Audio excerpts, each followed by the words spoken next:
Hi friends, for math today, the task that you have is to be able to identify one more and one less of a number, and then 10 more and 10 less.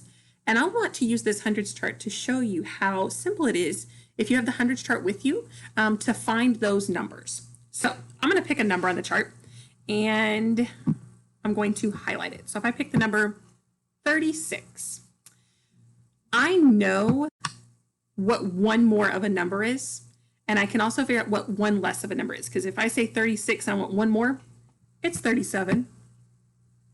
If I know 36 and I want to know one less, it's 35. One less and one more are next to the number.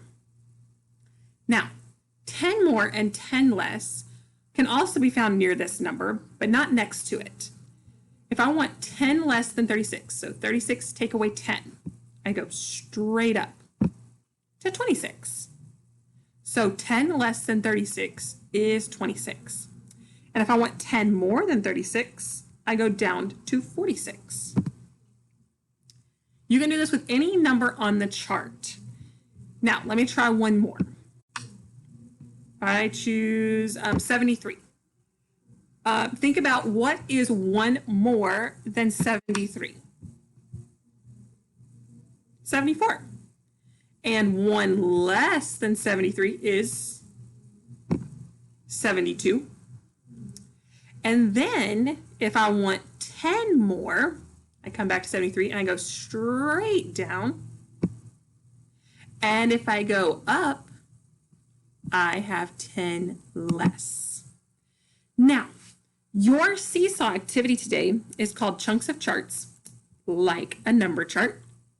And you are actually going to look at the whole block of numbers. So you've got one less, one more, 10 less, 10 more. But it's also going to want you to know these numbers. They're going to be in blocks of 9. And this one might be covered up and it'll say, what number goes here? You would have to figure out 25. If they had this chunk of the chart ready for you and this one was missing, you would have to come and figure out that 84 is your answer.